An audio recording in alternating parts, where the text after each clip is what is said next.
Terrific Tuesday. How are we doing, everybody? It's your man, the man of this hour, Sammy, the man McIntyre. We are rocking with Moving the Chains podcast. Got to get that sign going, rocking and rolling. I hope you're doing well today. E-A-G-L-E-S, Eagles! Because that's what they did last night in Green Bay. I thought I was going to get on here with my Brett Favre jersey. Go Pack Go. It was not Go Pack Go. It was Go Sack Go, because it was so bad last night. And good golly, these last three primetime games, go to sleep. I mean, it was just like, good God, it was awful. But I want to touch on that. I also want to touch on the Ravens-Vikings I didn't touch on. And then last but not least, Gay Love Williams. Paint your nails on 3. 1, 2, 3. Paint your nails. Nail tack. Him winning the Bears. But I want to start with that game. So Eagles beat the Packers 10-7 in a slugfest kind of game in Green Bay, under the lights, frozen tundra, 10-7. And I want to start with Philadelphia. So we all know their elite roster. I get all that. Nick Sirianni drives me crazy, but he's a good coach nonetheless. But that game last night, it got me thinking, something's missing. It's like that John Mayer song. I was thinking about this at work today. Something's missing. Money, check. You know, the lyrics. One of John Mayer's best songs, by the way. But something's missing with Philadelphia. And I can't put my finger on it. I love their GM. They're well run. They kick ass. They're going to win this division again. All's right for Philadelphia. But something's missing. And I suggested this last night. I said this to my dad tonight before I hopped on here, is the Eagles should trade A.J. Brown today. Get rid of him. Say bye. What is his importance? I mean, what is his importance? Like, he's a big body receiver. Okay. I know a bunch of the guys that lose the league. DK Metcalf's getting paid $150 million in Pittsburgh for what? To play like dog shit? Come on. Him and Jalen Hurts are never going to work. Let's just establish that. It's fire and it's water. It's going to blow up. That thing's going to detonate. Like, put a flamethrower to that thing. It's not going to work. And we can hear all these stories. Well, AJ, Brandon, and all. It's over, dude. They won a Super Bowl. Congrats. Move on. Devontae Smith has got a better rapport with him than he does AJ. And listen, Jalen has a lot of traits that I enjoy. The deep ball, his timing, he's got leadership, all that stuff I like about Jalen Hurts. But they're winning in spite of him, not because of Jalen Hurts. That's just the way it is. We keep forgetting, like, last year, before he went on that Super Bowl run, we had 10 weeks of film where we're like, what's wrong with the Eagles' offense? What's wrong with their passing game? It's awful. So let's not forget, like, this is going to happen. And I want to give a warning to Philadelphia. The Lions come into town. I know it's going to be cold. I know it's going to be different. But I'm going to tell you something. That Packer offense, and they got a lot of issues. I'll get to them in a second. But the Lions propose more problems than the Green Bay's offense. I'm just telling you. And Jalen Phillips, shout out to him. He got a much-needed boost last night. A couple pressures, couple sacks, forced fumble. He was fantastic. And Howie Roseman deserves credit. They had the stat last night. They called him the trade father, which I thought was a clever twist on words. Godfather, mob movie, great, fantastic. Marlon Brando. But he's the trade father. 98 trades since 2016. Fantastic. He's been killing it, kicking ass ever since he got the title after Chip Kelly got fired and ran out the door. He's been phenomenal. I love this aggressive 365, always get the Eagles better. Doesn't matter what we got to do. I'm all for that. But I still, to me, I just feel like they're missing at quarterback. I know Jalen's good, but for my take, it's weird. I don't like it. It's too weird to me. Something's off. And if I'm Howie Roseman, I'd go to A.J. Brown, I go, get rid of him. He's not doing any purpose for you. You can draft receivers every year. There's like 17 of them, for crying out loud. Hell, if you're lucky, you could get Jeremiah Smith next year. That would be unfair. But they have that option. So, I listen, great win for the Eagles. Defense played phenomenal. Got off the schneid. But I'm a little concerned. And I worry with Philadelphia. They're winning these games. But I don't know. Because I see Detroit coming into your place next week, and it's going to be a bloodbath. Now, do I trust Goff more than Hurts? At this point, yeah. He's playing much better.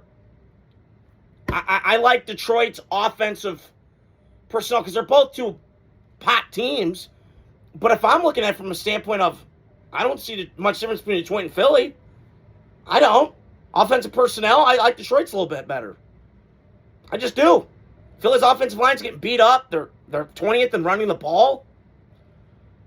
I don't know. I think Detroit, honestly, could have a shot on Sunday night next week. I really do. This coming Sunday night, I will root for the Lions more than I root for the Eagles. Throwing it out there. And let's not throw this, this is what I'm hearing. But Sammy, Jared Goff can't throw in the cold, man. Really?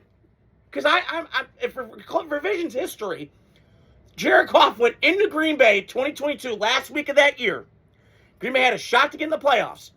Detroit had nothing to lose, nothing to play for, knocked them out. In cold that night. On that long, arching ball to St. Brown, if I believe. And then he went to Chicago last year and whipped the Bears' ass and threw a long ball to Jamison Williams on a bang 8 post that was fantastically thrown. And they had a soundbite on the quarterback thing on Netflix. Hey, I can play in the cold. Yeah, Google me. Now, he's not the best cold weather quarterback, but he's more than enough. And the Lions, I've seen them win these games. Rain, sleet, it doesn't matter. This is what Dan Campbell's teams are. They're badass, they're tough, back, dip in. So, I'm rooting for the Lions hard. I wish Green Bay would have got that dub last night. It really puts pressure on Green Bay. But good win for Philadelphia. Just got a little bit of concerns, just moving forward. So speaking of the Packers, Green Bay's in a crisis mode right now. It's the one word I can describe with Green Bay. Can't figure them out. Before the year started, I'll start from the beginning. Ed Policy is the new Packer president. His dad was Carmen Policy when he was with the 49ers when they were kicking ass, taking names, 80s, 90s. So he knows what a championship looks like, a team. And Green Bay, when they got Micah, I went, whoa! Fleeced Dallas. I've watched the last 2 games with Micah. His reality's coming back to fruition. He's a splash player. See ball, get ball guy. That's what he is. You can run on him, Micah. And is that a bad investment? I don't know. Because they got to get a ring out of this in this couple-year window. But the bigger question is not with the defense, because defense has been playing their hearts out. I mean, they've been playing balls wall. I mean, they left 13 points to Carolina, only gave up 10 to Cleveland. They're in these games. But it's just something feels off with Jordan Love. And I got to say this. When I watched both those guys last night, they are very, and I mean very, dependent on a run game. Last year, Jordan Love was fantastic. Why? Josh Jacobs was kicking ass, taking names. Why was Jalen Hurts balling last year? Saquon Barkley, kicking ass, taking names. I watched tonight, the 20th, the 21st, I think, believe, Packers or Eagles. One of them's 20th, 21st. I can't remember the numbers. But right now, they're not as good. And I think the Packers have injured receivers. Jordan Love's running for his life. It doesn't help Elton Jenkins, who's just fantastic, all-around player, kind of like a utility player for the Packers on the offensive line, all-pro, Pro Bowler stud. He's out for the year now. He'll come back. I heard Rob Demoski, who covers the Packers, really respected, said that if they make a deep playoff run, which is highly unlikely right now, we've seen crazier shit happen, could make a deep playoff run and get back for the Packers. That's a huge plus. But the way Green Bay's playing right now, Jordan Love, I don't know. I like Jordan Love a lot. The trait, 6'4", 220, arm, moves, fantastic. But there's just something missing. I think he's a very, very good quarterback. But I just feel like Matt LaFleur's holding him back. Because to me, Matt LaFleur wants to coach like the Kyle Shanahans, like those guys. Run the football, get the play action, get everybody biting, throw bombs. But I'm watching last night, And my take was, where's the deep shots? Where's the, I'm just not seeing it. And maybe he's trying to protect them. I don't know. But something's a disconnect. Because I'm watching in Chicago, which I'll get to in a second. Caleb Williams, and Ben Johnson are clicking. And they're 8 games into this. How? When I've watched Matt LaFleur and Jordan Love been there 6 years. Well, technically 3 now. But you get my point. Like, it just doesn't feel right. So, it's a lot weird shit going on in Green Bay. Now, are they still a good team? No doubt. And I think the way it kind of lines up, it's going to come down to Green Bay or Detroit for the division. I don't trust the Bears. They played fine, but you got to come call me when they play the Packers in a real game. Because Green Bay's going to get for that one. You know that. That's a rivalry game, oldest rivalry in football. But just be careful. Green Bay's on a little bit of a heater. Matt LaFleur's seat's kind of getting hot. Because the other thing is, they didn't extend him this offseason, him or Gutekunst.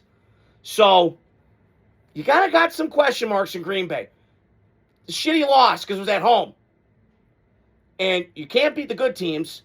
Can't beat the shitty teams. Cleveland, Carolina. Carolina's iffy. That game could go either way. Still should have beaten them. You're the much better team at home. And then you lose to Cleveland. And then you couldn't beat the Eagles at home. So there's some disconnect that's not clicking in Green Bay. Doesn't look right. So that was my take. But I want to touch on the Vikings-Ravens game yesterday that I didn't touch on yesterday. And shout out to my guy, Max Lawson. Ravens won. Happy for you and Megan. The baby looks fantastic. You guys kicked ass. 3 in a row for the Ravens. Uh-oh. Guess who's back? Ravens, bitch. Because they are back, and they look fantastic.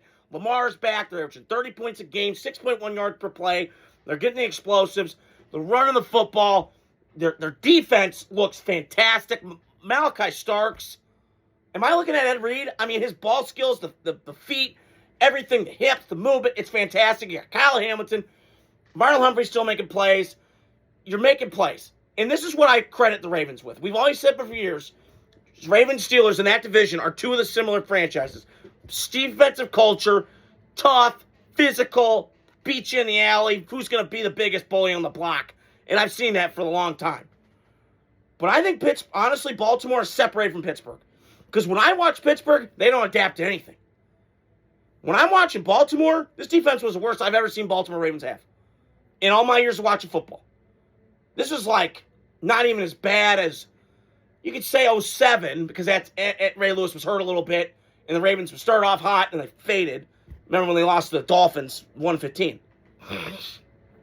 But this is what great coaching does. John Harbaugh, steady Eddie. They get the most out of their players, and they're kicking ass. In they're going to win the North, because I believe that to be true right now. I don't trust Cleveland, they're a shit show. Cincinnati, forget about it. And it comes down to Baltimore, Pittsburgh, and give me the edge over Baltimore right now. Because they're playing fantastic. They're going to keep reeling off these wins. They're not getting complacent. They know the urgency's right now to bang these wins out. Not going to be pretty all the time. They got to bang them out. Especially that was an impressive win going into Minnesota with the Skull chants, rocking and rolling. It was loud.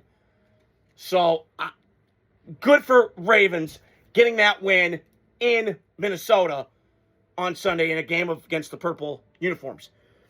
On the Vikings side of things, oh boy. Whew, that was ugly. Listen, I'm pulling for J.J. McCarthy. I'm pulling for the kid. I'm pulling for him. My cousins, Matt, Janie, and Julie Schiffer, they all went to Nazareth. He went to Nazareth, so I'm rooting for him. They went to the same high school. I'm rooting for the kid. He went to Michigan. He's a Big Ten kid. I'm all for it. But I can love the guy, but the player doesn't look right. And I know everybody's going to say, well, Sam, you got to give it some time. I can't anymore. We're getting impatient, man. This is what we are. When it comes to quarterbacking, I got to see some wow. And when I watch JJ, he's got a nice arm. He's fine. Mobility's okay. But they're kind of being infants with him. And I'm watching Justin Jefferson the other day. He's pissed.